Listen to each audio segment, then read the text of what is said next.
บายน้องเตชินรีเมคเจ้าเด้อเจ้าเด้อชาวพิการเด้อแต่ถ้าไปเด้อคอยข้านคนมีเหตุผลบ่มีผู้ใดเข้าใจย้อนขึ้นมาจนมีหลายด้านคนว่าจนย้อนพิการเงินหาแหงแต่งหลายคอยเลยพิการดูไปวันบ่เห็นบ่หาก็ได้แต่โตตั้งนี้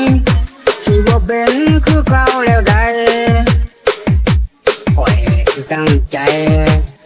เรียบบ่ข้านเสียเด้อWelcome เทพพรชัย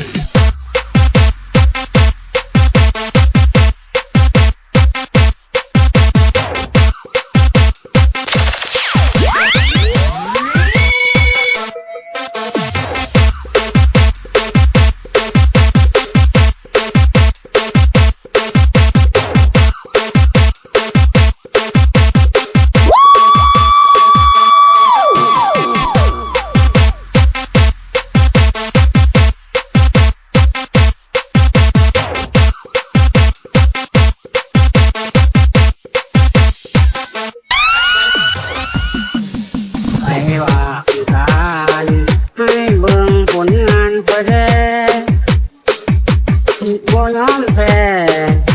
เพื่อให้ครอบครัวสบาย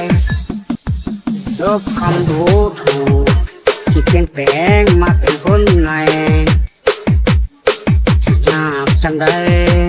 แต่คอยนี้เพชรใจอยู่แล้วคอยเศร้าแล้วเด้อที่เศร้าว่าคำว่าที่สารออกปฏิญาณที่เศร้าการคอยที่ตั้งใจ